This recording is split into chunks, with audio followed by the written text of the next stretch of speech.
wabarakatuh. Alhamdulillahi rabbil alamin. Wa sallallahu wa baraka wa an'ama ala Muhammadin wa ala alihi wa ashabihi wa man sara ala nahjihi wa iktafa bi atharihi ila yaumiddin. Qala Allah ta'ala fil Qur'anil Karim: Ya ayyuhalladzina amanu ittaqullaha haqqa tuqatih wa la tamutunna illa wa antum muslimun.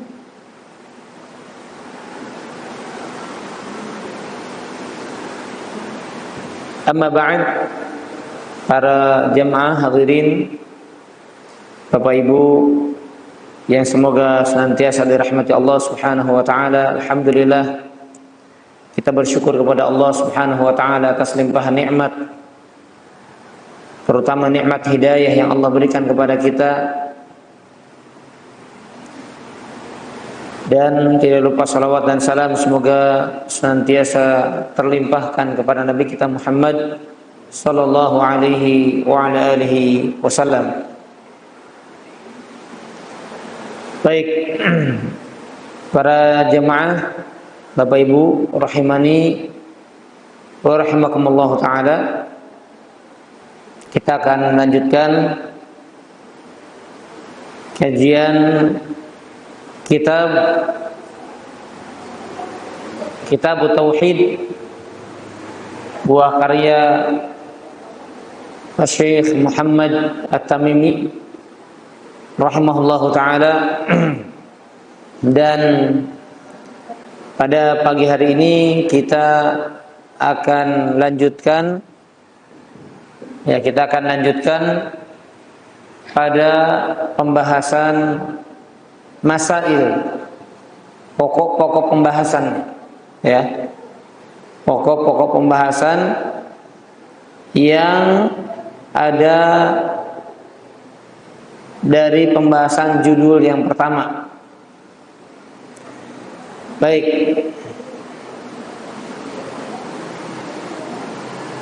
yang pertama, al-hikmah min khalqil jinni wal ins.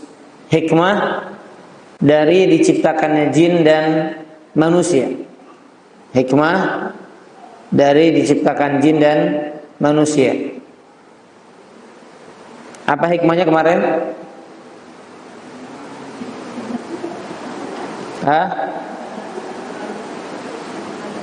Hikmahnya adalah untuk beribadah kepada Allah Subhanahu wa ta'ala.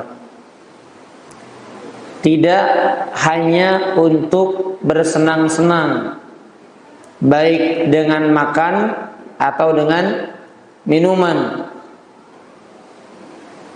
ya, baik dengan makanan ataupun dengan minuman atau dengan pernikahan. Tapi hikmah Allah menciptakan jin dan manusia untuk beribadah kepada Allah Subhanahu wa taala. Maka dari itu para jamaah sekalian, azani Allah wa iyakum ajmain, ini yang harus senantiasa kita ingat. Ini yang harus senantiasa kita evaluasi dari diri kita dan keluarga kita, bahwa hidup kita Allah jadikan kita berada di dunia ini adalah agar kita beribadah kepada Allah Subhanahu wa taala. Ya, bukan berarti semua aspek kehidupan kita ibadah. Boleh ya kita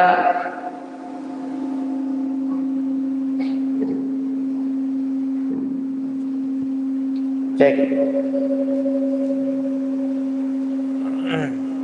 Perbaiki dulu ya.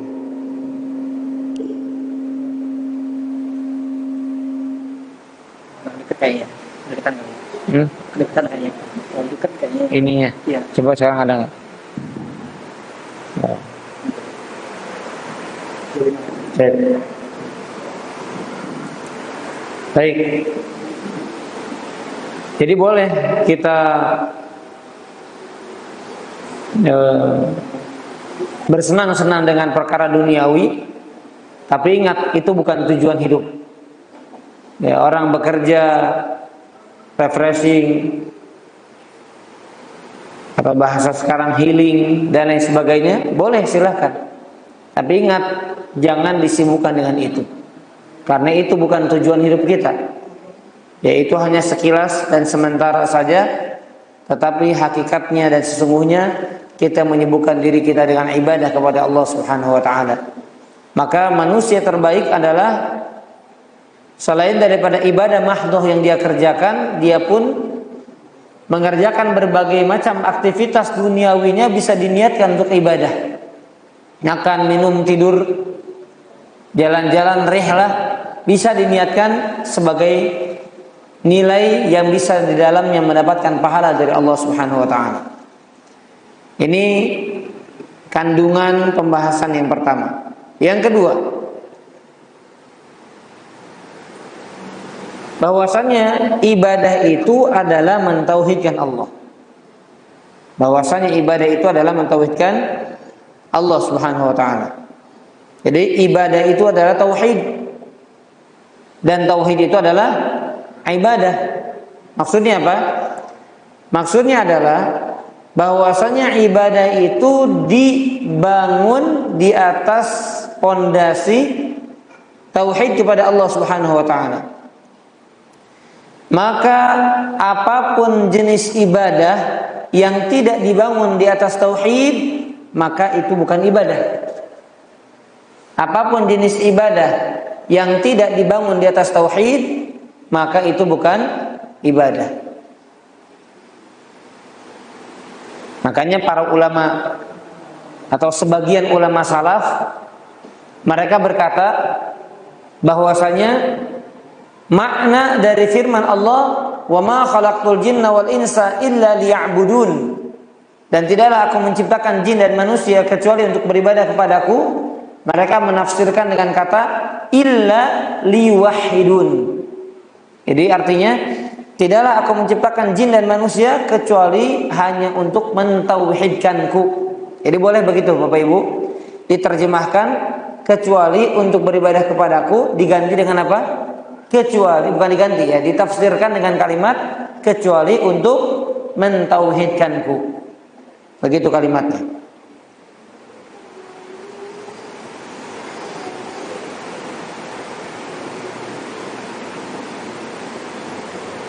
Baik. Kemudian yang ketiga, ada ya di buku itu ya. Ada permasalahan ketiganya, Pak Hari. Pembahasan setelah subjudul yang pertama, kemudian ada pembahasannya. Yang ketiga, ya.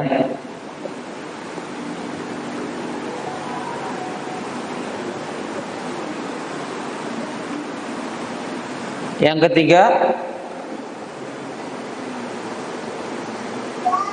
barang siapa yang tidak menjalankan tauhid, berarti dia tidak beribadah kepada Allah. Ini lihat, inilah bisa kita simpulkan bahwasanya inti ibadah ya tauhid. Nah, inti ibadah adalah tauhid. Dan perkara paling penting dalam hidup kita adalah tauhid kepada Allah Subhanahu wa taala. Karena siapa yang tidak membawa tauhid, berarti dia tidak beribadah kepada Allah Subhanahu wa taala. Makanya jangan terpedaya dengan amal kalau tidak kita perhatikan sisi tauhid di dalam amal tersebut. Ustaz, yang penting kan sholat orangnya, yang penting kan puasa, yang penting kan mengerjakan amal-amal sunnah. Tapi kalau tidak dibarengi dan tidak dibangun di atas fondasi tauhid, maka tidak dikatakan ibadah. Itu yang ketiga. Yang keempat, di dalam judul yang pertama ini ya terkandung di dalamnya adalah hikmah diutusnya para rasul. Hikmah diutusnya para rasul. Apa hikmahnya kemarin? Adalah mendakwahkan umat untuk beribadah kepada Allah semata. Jadi mengajak umat untuk beribadah kepada Allah semata dan menjauhi Menjauhi apa? Beribadah kepada tagut. Jadi mengajak manusia agar hanya beribadah kepada Allah dan menjauhi beribadah kepada tagut.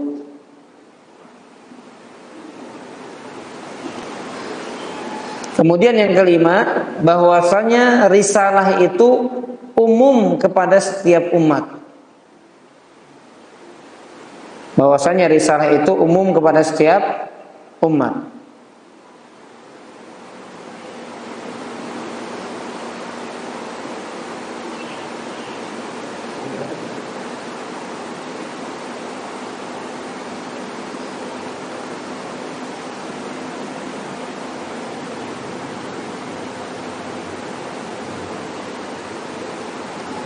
Kemudian jadi ini juga bisa kita pahami begini para jamaah Bapak Ibu sekalian.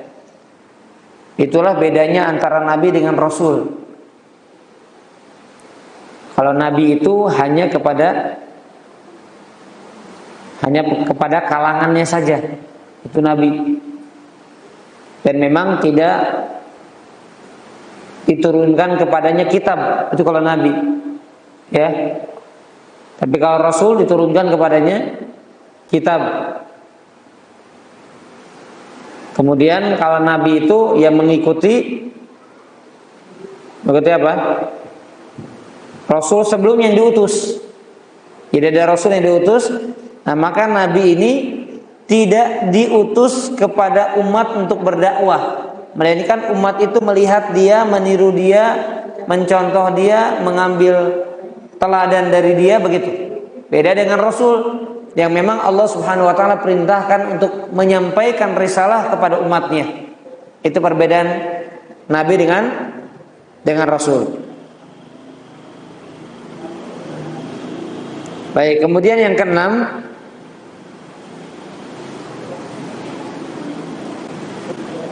bahwasanya agama semua nabi itu satu. Bahwasanya agama semua nabi itu sama. Apa agamanya?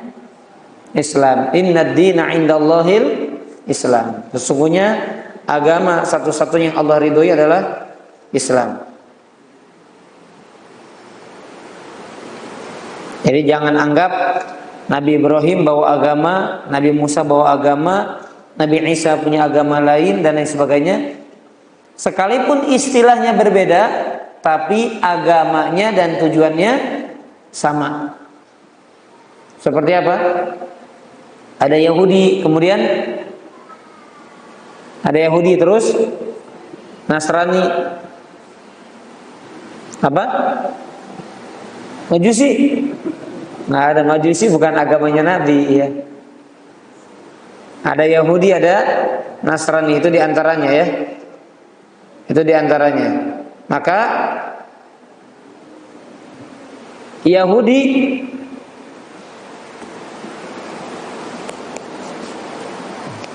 baru lihat kisu warna ini ya. Hah? Warna baru ini. Jadi salah fokus nih. Pembahasan tisu jadinya. Jadi Yahudi di zamannya, Nasrani di zamannya itu Islam. Perhatikan Bapak Ibu. Orang Yahudi di zamannya, di zaman pertama kali munculnya, Yahudi pengikut Nabi siapa? Nabi Yahudi Isa. Nasrani kebalik Bu ya. Isa pengikutnya Nabi Isa siapa?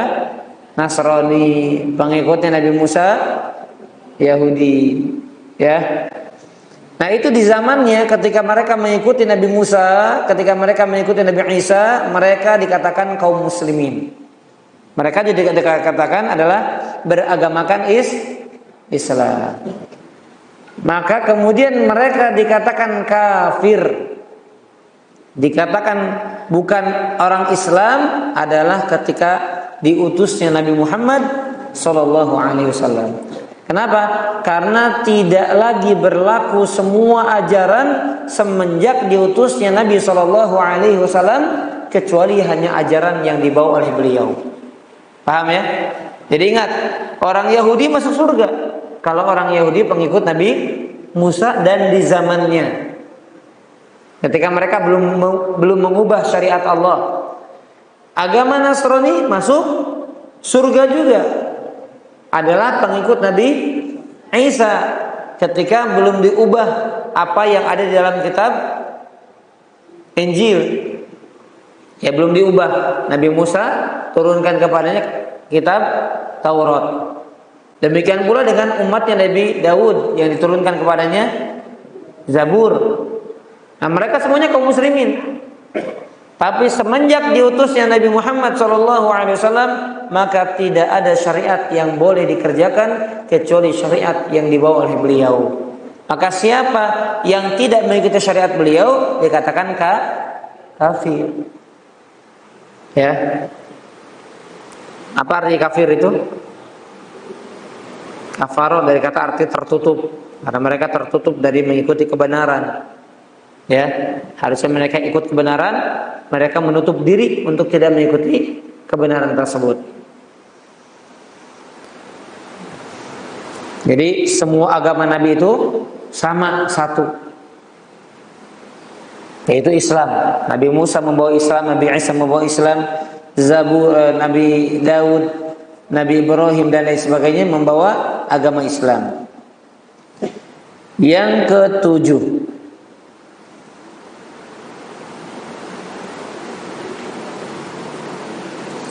permasalahan besar, di antara permasalahan besar adalah bahwa beribadah kepada Allah tidak akan terrealisasi, tidak akan terwujud kecuali dengan mengkufuri tagut.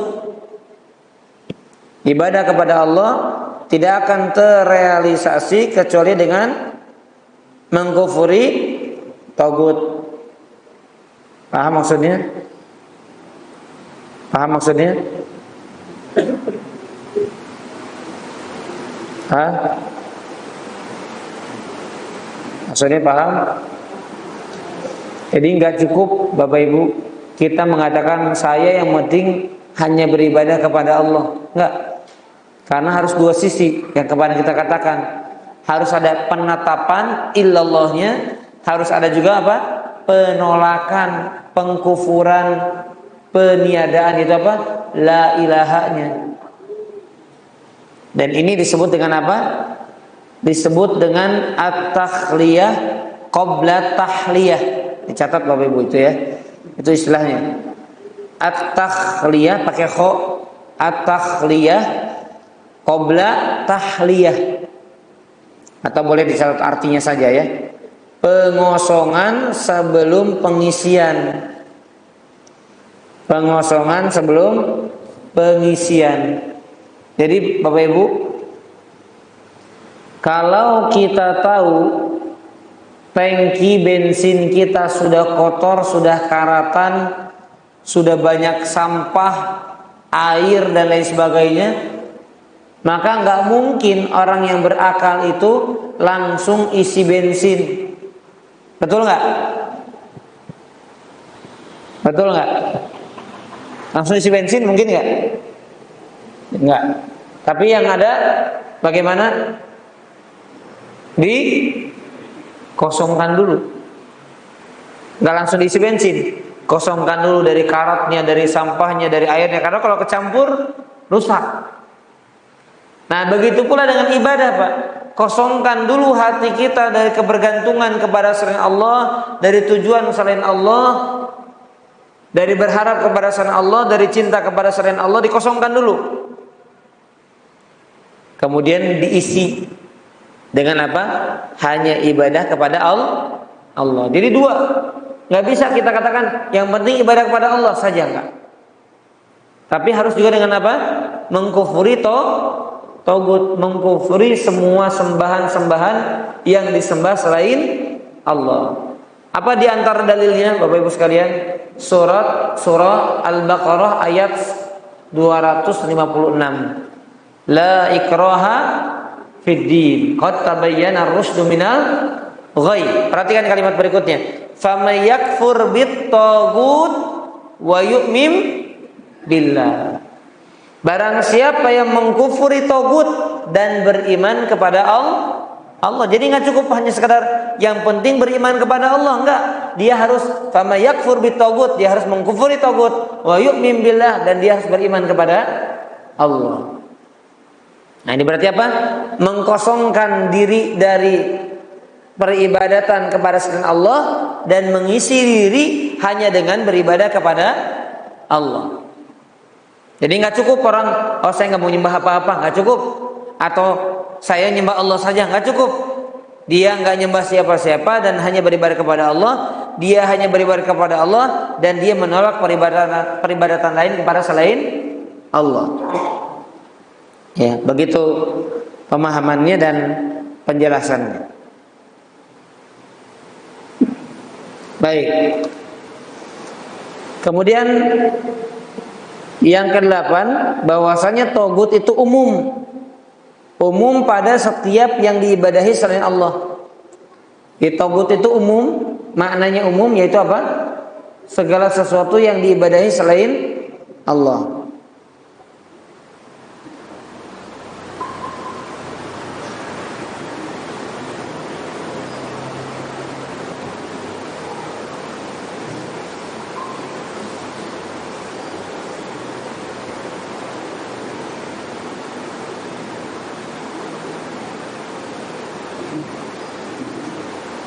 Baik, ini ada sebuah pembahasan penting para jemaah ya, agar kita tidak mudah memvonis, karena kita belajar tauhid, belajar juga kesyirikan, tapi jangan kemudian kita bermudah-mudahan dalam menghukumi dan menghakimi orang lain. Ya, misalnya orang ini melakukan kesyirikan, terlaknat nih orang nih. Ini orang ini terkutuk di sisi Allah nih. Nggak boleh. Perhatikan pembahasannya. Jadi tidak boleh kita menghakimi orang lain dengan kesyirikan, dengan kekufuran, dengan laknat ketika mereka mengerjakan perkara tersebut. Jadi nggak boleh kita katakan orang yang melakukan kesyirikan terlaknat, melakukan kekufuran terlaknat. Kenapa? Karena orang itu melakukan kekeliruan bisa jadi ada sebab, dan orang itu mengerjakan kekeliruan bisa jadi ada hal-hal yang menjadi alasannya. Perhatikan pembahasannya. Di antara contoh yang disampaikan oleh beliau adalah jangan katakan kepada orang yang memakan riba, ini orang dilaknat sama Allah. Misalnya Pak, oh ini para pegawai bank ini orang-orang yang dilaknat sama Allah. Itu nggak boleh Pak. Walaupun Rasulullah sendiri mengatakan la'anallah, Allah melaknat orang yang memakan riba. Tapi kepada orangnya, kepada personalnya, kepada pelakunya nggak boleh kita serampangan dan sembarangan mengatakan ini orang terkutuk, ini orang dilaknat, nggak boleh. Kenapa? Karena bisa jadi ada alasan yang menyebabkan orang itu tidak dilaknat oleh Allah Subhanahu wa taala. Di antaranya apa? Di antaranya salah satu contohnya adalah karena mereka misalnya nggak tahu Pak, awam. Maka kalau orang nggak tahu, ya nggak dikutuk sama Allah. Atau ada syubhat pada dirinya, dia mengira oh ini mah bukan bukan riba ini. Dia masih punya terkena syubhat. Ya maka tidak boleh kita menghakimi laknat untuk orang lain. Demikian pula dengan syirik. Oh ini orang musyrik dilaknat sama Allah nih. Ya, maka tidak demikian. Manhajnya, metodenya Ahlus Sunnah wal Jamaah.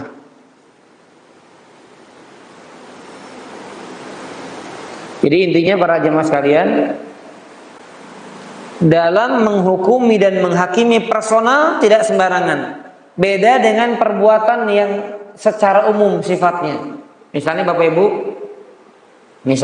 Ibu melihat ada orang melakukan perdukunan. Seperti misalnya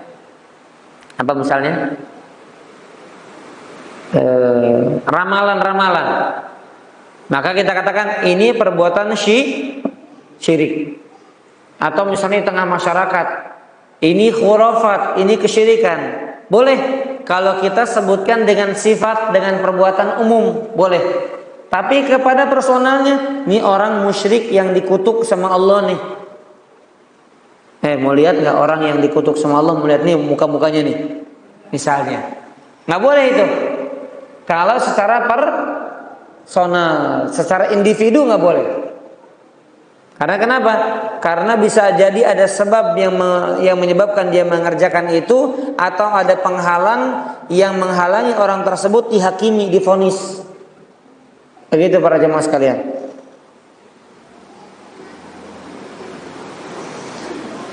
Baik, kemudian yang ke-9, agungnya 3 ayat yang ada di surat Al-An'am. Agungnya 3 surat yang ada di dalam surat Al-An'am, dan ini disebut surat ayat muhkamat. Ya, ini disebut dengan ayat-ayat muhkamat. Dan di dalam 3 ayat tersebut ada 10 permasalahan. Di antaranya adalah larangan dari melakukan kesyirikan di antaranya.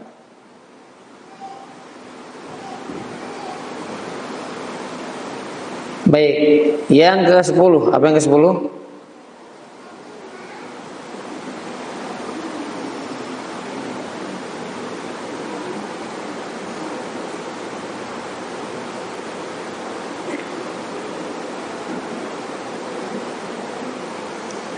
Ayat-ayat muhkamat yang ada di dalam surat Al-Isra. Maksudnya itu sebagai catatan tambahan ya. Yang ke-11, ayat yang ada di surat An-Nisa. Ayat yang ada di dalam surat An-Nisa dinamakan dengan ayat hukuk. Ayat hak-hak yang 10. Ya, ayat yang ada di dalam surat An-Nisa yang dimulai dari ayat ke-36. Catat Bapak Ibu, yang dimulai dari ayat 36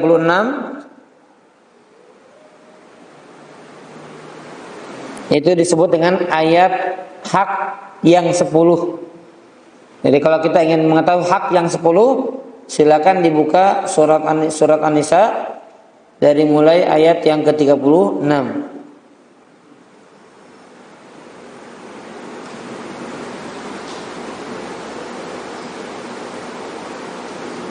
Ini banyak ya. Baik.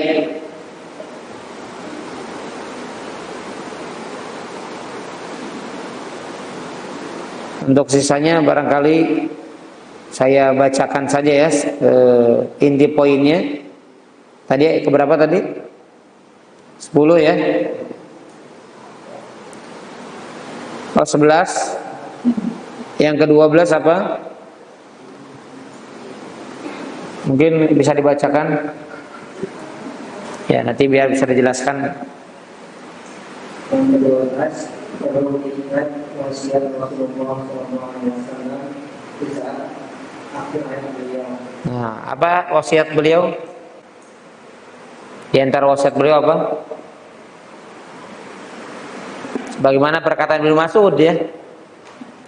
Barang siapa yang ingin melihat kepada wasiat Nabi yang sudah distempel, maka firman Allah itu ya dalam surat Al-An'am itu. Ya, kemudian yang ke-13 mengetahui hak Allah yang wajib kita laksanakan. Apa itu hak Allah, Bapak Ibu? Kalau kita tanya, apa hak Allah yang wajib kita laksanakan? Apa? Hah? Hanya beribadah kepada Allah dan tidak berbuat syirik. Itu cuma itu, Pak. Hak Allah cuma itu. Hanya beribadah kepada Allah dan tidak berbuat syirik. Ya, terus Yang 14, mengetahui hak para hamba Allah yang pasti akan dipenuhinya apabila mereka melaksanakan haknya kepada mereka. nah, kalau tanya begitu, apa hak kita, Pak? Apa hak kita yang pasti Allah penuhi kalau kita penuhi hak Allah? Apa? Hah? Kita dapat apa Bapak Ibu? Kalau kita menunaikan hak Allah, kita dapat apa?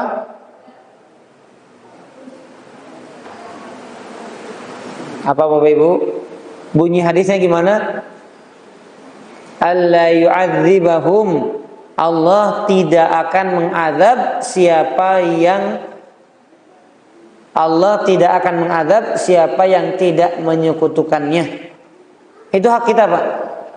Bapak Ibu, dalam hadis bahwasanya Rasul menjelaskan bahwasanya kita tidak akan pernah diazab kalau kita tidak berbuat syirik. Itu hak kita.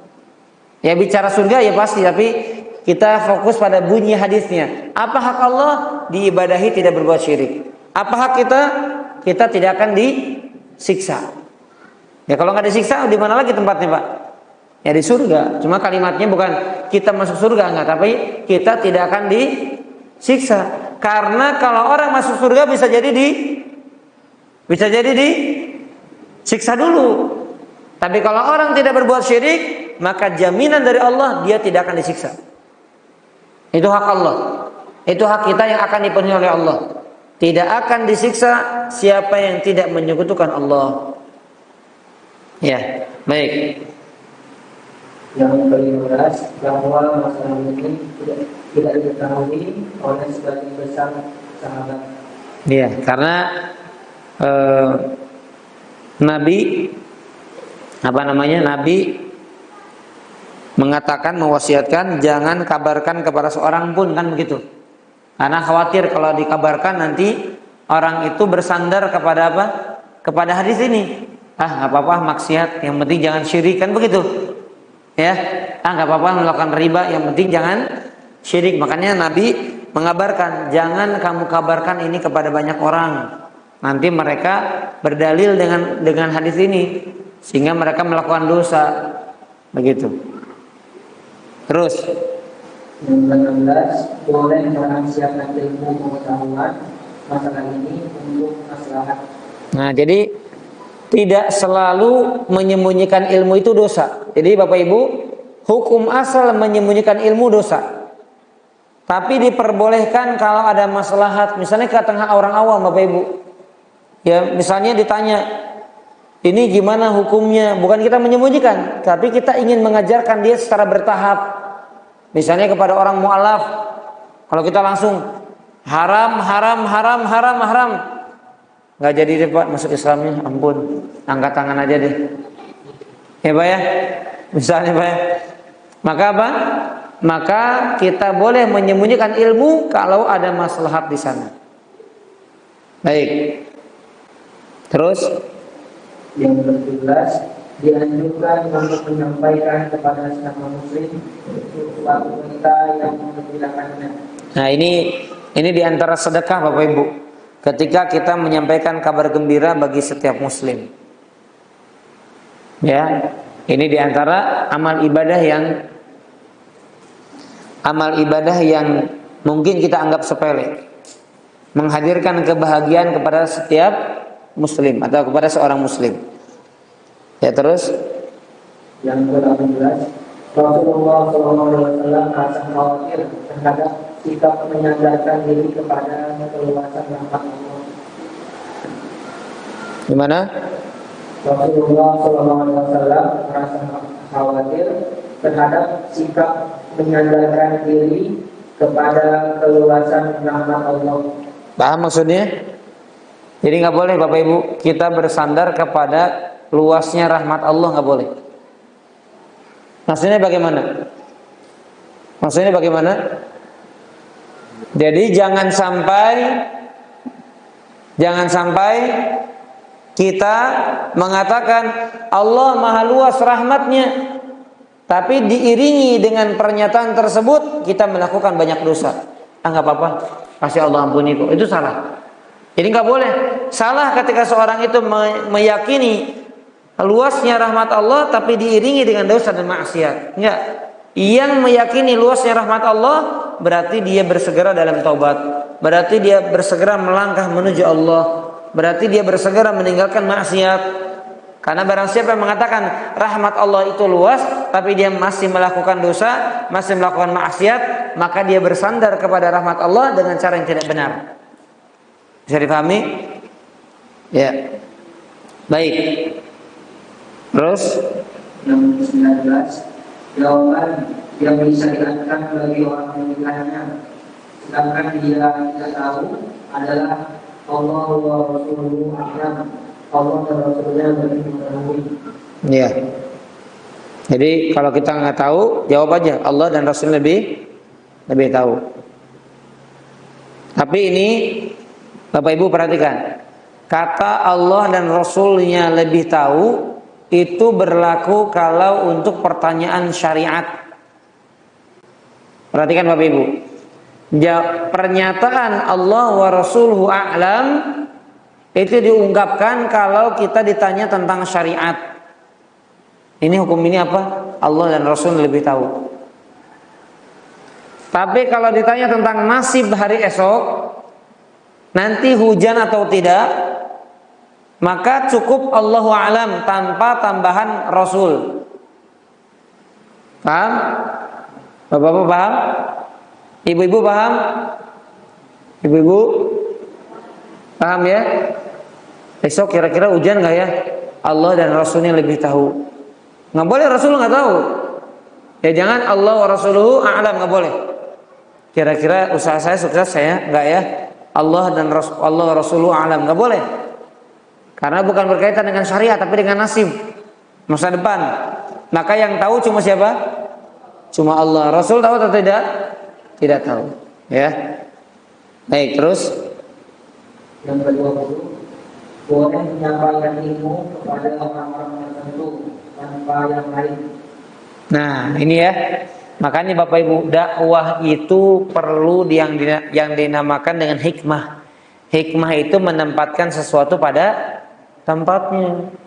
Makanya tidak sama kita mengajarkan orang yang sudah belajar lama dengan orang yang baru, dengan orang yang pertengahan, dengan orang yang pemula. Nggak bisa disamakan. Makanya saya sering ya diundang, Ustaz, ini orangnya awam semua. Saya bilang saya paham, insya Allah saya paham. Karena saya nggak mungkin menyampaikan kepada orang awam yang baru pertama ngaji dengan kepada orang yang sudah lama ngaji. Kalau sudah lama ngaji kan tinggal dipecutin aja Pak, haram pecut gitu ya. Siap sakit, siap perih gitu. Tapi kalau orang awam nggak siap dengan itu. Jadi ini ya pernyataannya. Kita mengkhususkan ilmu kepada sebagian orang, tapi tidak kepada sebagian yang lainnya. Terus, nah ini mungkin metodenya begini ya, dibacakan kemudian dijelaskan ya. Makanya saya berharap Bapak Ibu pertemuan yang akan datang sudah punya bukunya semuanya. Ya, atau nanti misalnya saya belikan dulu, kemudian nanti dibeli di tempat bisa ya insya Allah. Ya. Yang ke-21, kerendahan Nabi Rasulullah SAW karena ketika mengundang keledai, beliau mau membontekkan orang lain di belakangnya. Nah ini sikap tawadhu. Ya Bapak Ibu, sikap tawadhu. Bonceng orang yang di bawah kita. Bonceng orang yang di bawah kita. Ya, makanya ini bukan berarti saya mengatakan saya tawadhu ya, tapi saya biasa ya, saya jadi supir santri gitu ya. Enggak, jangan gengsi. Oh saya masa ustadznya, ya saya supir aja lah. Nggak mau nyupirin, masa saya nyupirin bawahan saya. Ya kita harus Bapak Ibu sekalian, harus kita punya apa? Punya sikap mencontoh berqudwah kepada Nabi SAW. Misalnya ada bos nyupirin anak buahnya, ya silakan sekali-kali itu dilakukan. Jangan terus supir yang yang nyupirin bosnya santai. Boleh sekali-kali saya pengen niru Rasulullah. Itu ya, biar dapat pahala. Bukan pengen dapat pujian, jangan juga, hati-hati. Oh biar dipuji orang, oh ini luar biasa nih. Bosnya malah nyupirin nih. Nah, jangan, itu nantinya riya, syirik juga nanti. Ya terus.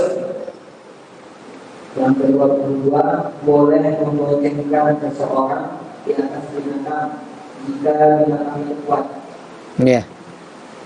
Terus selama tidak menzalimi ya, selama tidak menzalimi. Jangan sampai saya lihat ya sebagian orang zalim sama misalnya seperti kuda gitu Pak ya. Orang ditumpuk sampai ngos-ngosan. Ya harus tahu. Jangan yang penting dapat uang kemudian zalim sama hewan.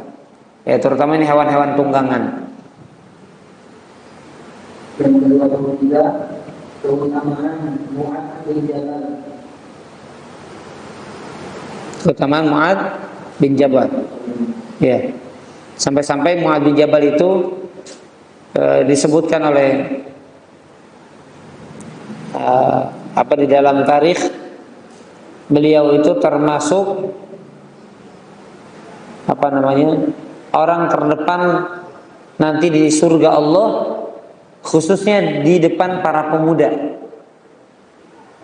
Ya, akan menjadi orang terdepan di saf-saf terdepan yang akan kelak berada di barisan-barisan penghuni surga. Itu Mu'adz bin Jabal. Bahkan Nabi pernah mengatakan, "Ya Mu'adz, inni wallahi la uhibbuk." Wahai Mu'adz, demi Allah aku mencintaimu. Jadi Mu'adz ini adalah di antara orang yang disayangi dan dicintai oleh Nabi SAW. Maka beliau punya keutamaan yang besar. Ya, terus yang terakhir yang ke-24, bahwa tauhid mempunyai kedudukan yang sangat mendasar. ya, bahwa tauhid mempunyai kedudukan yang sangat mendasar. Ya, baik, kita sudah selesai dari bab yang pertama, ya. Apa bab pertama itu dicantumkannya judulnya? Tauhid, hakikat dan kedudukannya. Tauhid, hakikat dan kedudukannya. Baik, kita masuk di judul yang kedua, yaitu keutamaan tauhid dan penggugur dosa. Di situ ada di mana?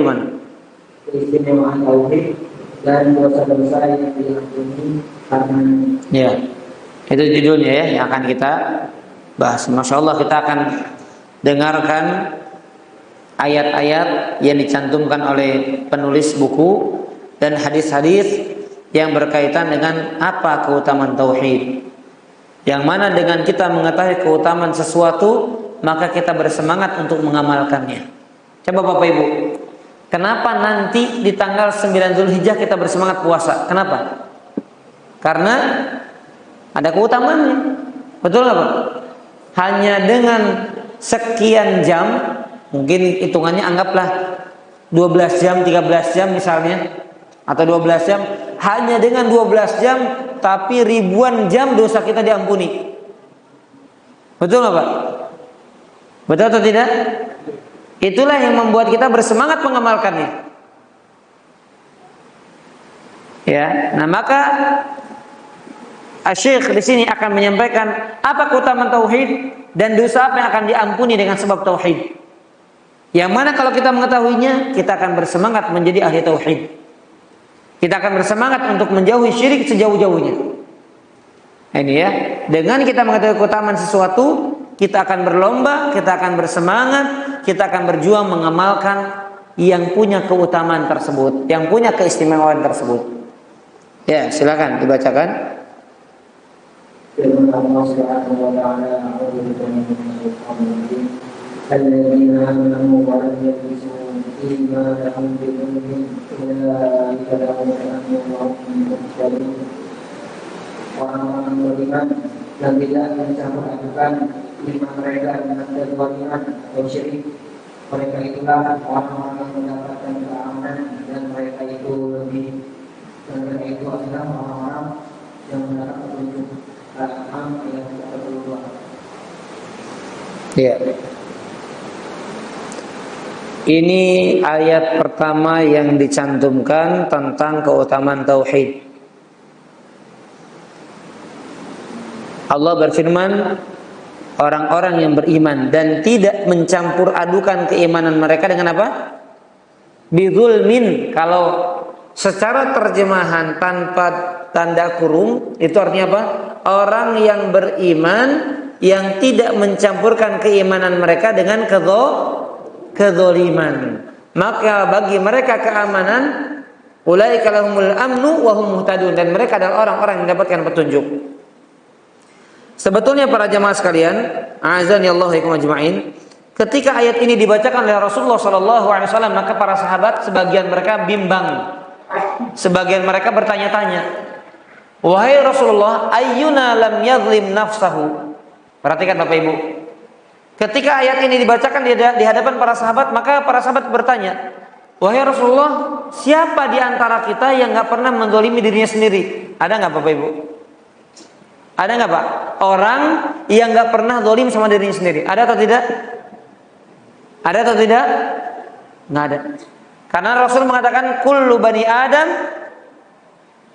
Adam khata. Setiap anak Adam melakukan kesalahan. Berarti setiap bani Adam melakukan kezaliman, terutama untuk dirinya sendiri. Maka tidak salah para sahabat kemudian mengatakan, wahai Rasulullah, memangnya ada orang yang nggak zalim sama dirinya sendiri? Jawabannya ada atau tidak? Nggak ada. Makanya ketika ayat ini turun, ketika ayat ini dibacakan, Rasul kemudian menafsirkan, Rasul sendiri yang menjelaskan. Maksud dari kezaliman di sini adalah huwa syirk, yaitu adalah kesyirikan. Jadi artinya orang-orang yang beriman dan tidak mencampurkan keimanan mereka dengan kesyirikan. Jadi selama mereka beriman dan tidak ada kesyirikan yang mereka lakukan dibarengi dengan keimanan tersebut, dalam keimanan tersebut, maka Allah jamin dengan dua, mereka aman dan mereka mendapatkan petunjuk. Mereka aman dan mereka mendapatkan petunjuk. Ini keutamaan pertama. Baik, para jemaah sekalian rahimani wa rahimakumullah taala. Ya, disebutkan di dalam cek. Disebutkan di dalam penjelasannya, di antara keutamaan tauhid, di antara faidah tauhid dicatat Bapak Ibu sekalian. Yang pertama, bahwasanya tauhid itu adalah faktor yang paling besar seseorang itu mampu beribadah.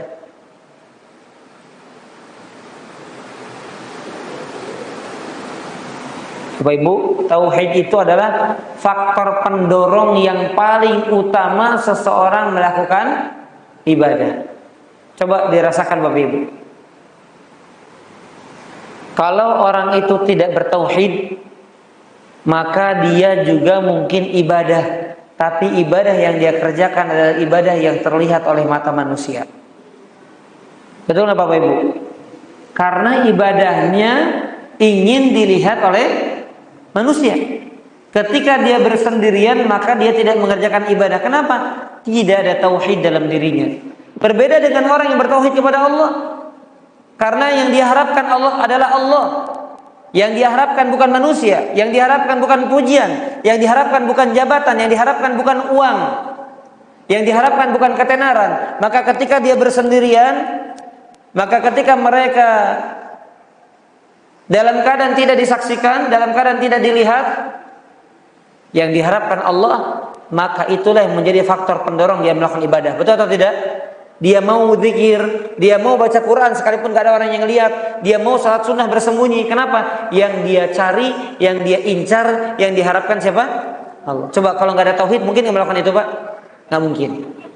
Makanya Bapak Ibu, tauhid adalah faktor paling besar yang mendorong umat, yang mendorong manusia untuk melakukan ketaatan, melakukan ibadah. Maka terus Bapak Ibu, perbaiki, luruskan tauhid kita agar kita terus semangat beribadah kepada Allah, baik dalam keadaan ibadah itu nampak ataupun tersembunyi. Karena yang dia cari adalah ridha Allah. Yang dia cari adalah wajah Allah, bukan wajah-wajah manusia. Ya, ini keutamaan yang pertama. Yang kedua, sebagaimana ayat yang tadi dibacakan, orang yang bertauhid maka mereka mendapat jaminan keamanan dan hidayah. Orang yang bertauhid maka mereka mendapatkan jaminan keamanan dan hidayah.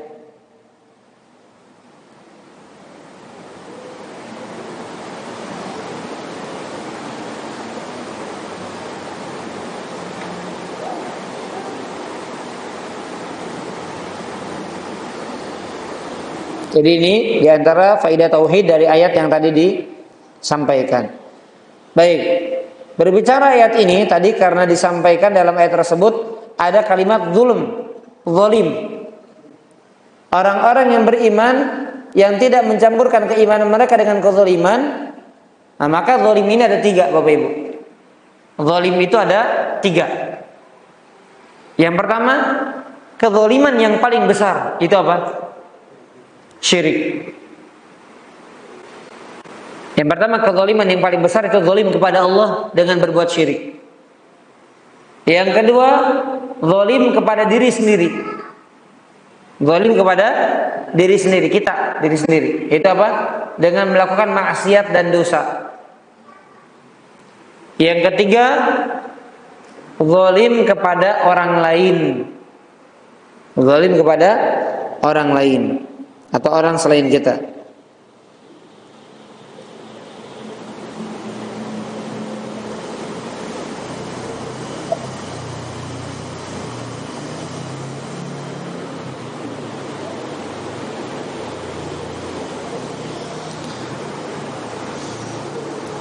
Baik, pertanyaannya, Bapak Ibu, tadi kata Allah, ya, kalau ada pertanyaan boleh disiapkan dari sekarang, karena saya tidak bisa terlalu lama, karena jam 11 ada kajian lagi, jadi kemungkinan mengejar waktu sekitar setengah jam ya perjalanan. Ini terakhir ya. Pertanyaannya begini Bapak Ibu.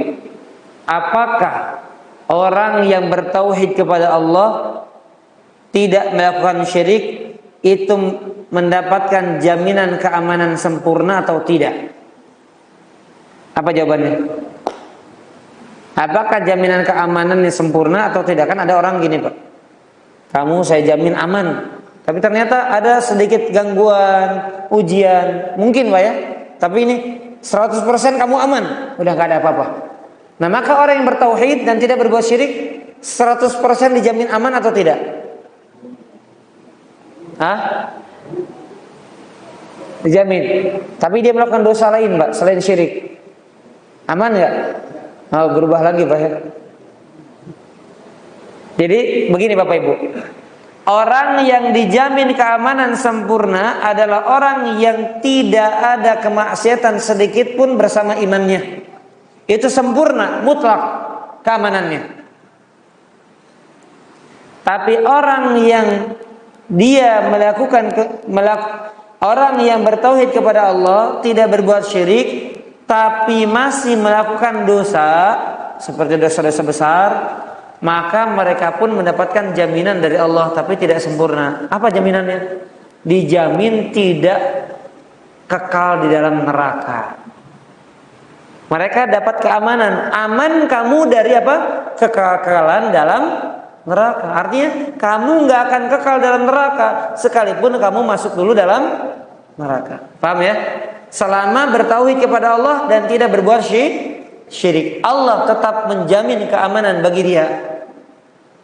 Tetapi dua keamanannya, aman yang sempurna, ada aman yang tidak sempurna. Aman yang sempurna, dia tidak berbuat syirik dan dosa-dosa lain.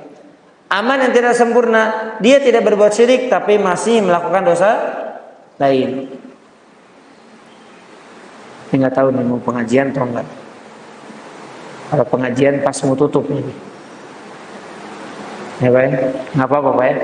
Baik, wallahu a'lam bishawab. Bapak Ibu sekalian, ini barangkali yang bisa kami sampaikan. Cukup ya materi 50 menit, sejam. Sisanya silahkan kalau ada yang ingin ditanyakan kami persilahkan. Wallahu a'lam bishawab. Oh, bukan ya, silakan.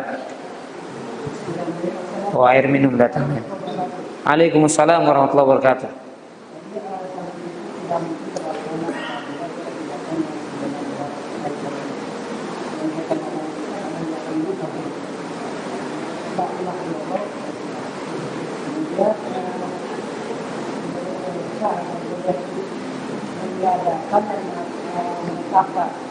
Ada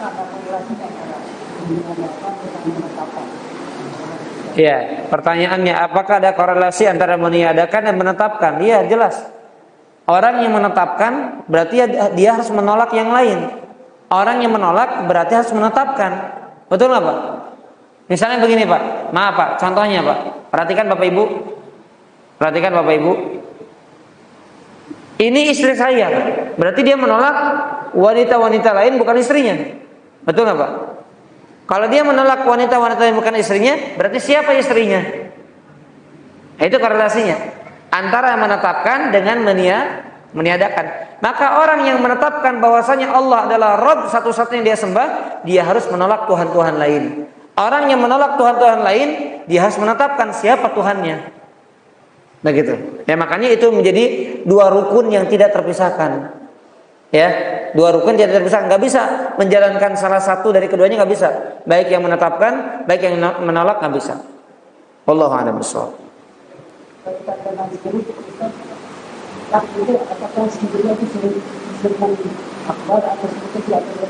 Kalau apa itu? Iya. Masuk dua-duanya. Zalim itu ada tiga. Di antara zalim yang paling zalim itu syirik. Syirik apa? Besar atau kecil? Maka jawabannya syirik besar ataupun kecil itu kezaliman yang paling zalim kepada Allah.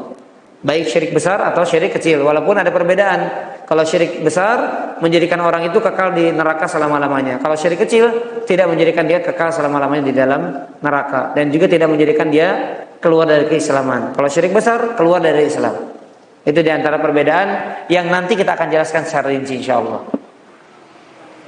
Baik, silakan Pak. Apakah menyanyikan atau kebangsaan dan memberi hormat kepada bendera itu apa? Apakah menyanyikan lagu kebangsaan dan memberi hormat kepada bendera? Jawabannya ulama membahas, ada khilaf di antara mereka. Tapi menyanyikan lagu kebangsaan selama di dalamnya tidak ada unsur kesyirikan tidak. Dan kami lihat di di dalam lagu kebangsaan itu tidak ada unsur syirik.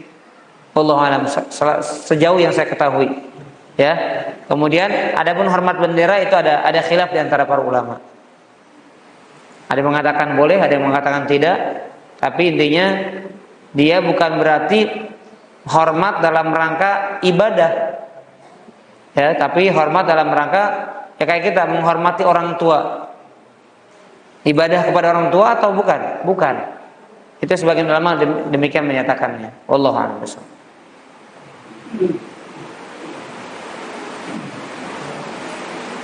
Baik, ibu-ibu ada pertanyaan?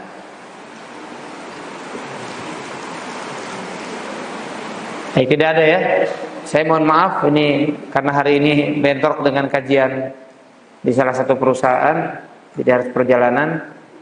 Kami cukupkan saja pertemuan kita pada pada pagi hari ini. Mudah-mudahan bermanfaat untuk kita semuanya. Semoga Allah jadikan kita senantiasa menjadi golongan orang-orang yang bertauhid kepada Allah, dan semoga Allah menjauhkan kita sejauh-jauhnya dari perbuatan syirik. Wallahu a'lam bishawab. Subhanakallahumma bihamdika asyhadu an la ilaha illa anta astaghfiruka wa atubu ilaik. Wassallallahu ala nabiyina Muhammadin wa ala alihi washabbihi wasallam. Assalamualaikum warahmatullahi wabarakatuh. Baik.